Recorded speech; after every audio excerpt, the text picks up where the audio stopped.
नमस्कार मंडळी. आजच्या भटकंतीत मी तुम्हाला घेऊन आलो आहे गुहागर तालुक्यातील मळण या गावात. म्हणजे तुम्ही गुहागरला जेव्हा येता तेव्हा पुण्या मुंबईकडनं येताना तुम्हाला शृंगारतळी हे गाव लागतं. शृंगारतळीच्या तिथनं तुम्ही डावीकडे वळलात तर साधारण 4 ते 5 किलोमीटर किंवा थोडंसं जास्त अजून 6 किलोमीटर मळण हे गाव आहे. म्हणजे शृंगारतळीपासून तुम्ही डावीकडे वळलात तर साधारण 3 किलोमीटर अंतरावर एक हनुमान मंदिर लागतं. तिथून पुढे साधारण 500 मीटरवर तुम्ही उजव्या हाताला वळलात की तुम्ही मळण या गावी जाता. आता हे तळं म्हणजे पेशवेकालीन आनंदीबाईंच्या माहेरचं गाव म्हणून हे प्रसिद्ध आहे. पेशवेकालीन तळं का? कारण आनंदीबाई या पेशवे घराण्यांच्या सून होत्या आणि मळण हे त्यांचं गाव, त्यामुळे माहेरवाशीण प्लस पेशव्यांचा संदर्भ असं म्हणून हे तळं प्रसिद्ध होतं. पण सध्याची अवस्था बघता ते दुर्लक्षितच आहे. ह्या तळ्याचा उपयोग सध्याच्या परिस्थितीत फक्त गणेश विसर्जन करण्यासाठी होतो.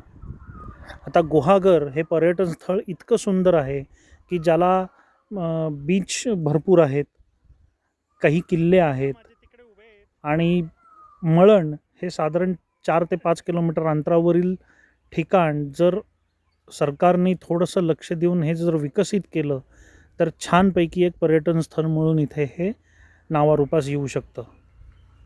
सुंदर परिसर आहे आणि आज मला भुरळ घातली ह्या निळाशार आकाशाने. खाली तळं आणि वरती निळशार आकाश यानेच आज माझं मन प्रसन्न झालं. इथे असं म्हणतात आणि आत्ता जे मी तुम्हाला दाखवलं कोपऱ्यात ते साधारणपणे स्त्रियांच्यासाठी वस्त्र बदलण्याची जागा अशी होती असं मी ऐकलं. आणि हे तळं फारच सुंदर आहे. आता थोडी दलदल आहे त्या परिसरात, पण अदरवाईज पूर्ण पावसामध्ये हे तळं फारच सुंदर असेल. आणि असं जर हवामान असेल तर मात्र अतिशय सुरेख जागा ही नक्की आहे. तर मंडळी, तुम्ही जर गुहागरला राहणार असाल तर बीच वगैरे सगळं करून झालं की हार्डली 2-1 तासात तुम्ही हे सगळं उरकून परत गुहागरला जाऊन राहू शकता. फारच सुंदर जागा आहे आणि ज्यांना थोडंसं असं नैसर्गिक किंवा ऐतिहासिकदृष्ट्या प्रसिद्ध असलेल्या ठिकाणांना भेट द्यावीशी वाटते त्यांनी इथे आवर्जून भेट द्या. एक छोटेखानी सहल ही नक्कीच होऊ शकते. तर मंडळी, अवश्य भेट द्या मरळ या ठिकाणाला. फक्त निसर्गप्रेमींना माझी एक नम्र विनंती अशी की अशा स्थळी जेव्हा याल तेव्हा कृपा करून प्लॅस्टिक, इतर कचरा अशा ठिकाणी टाकू नका.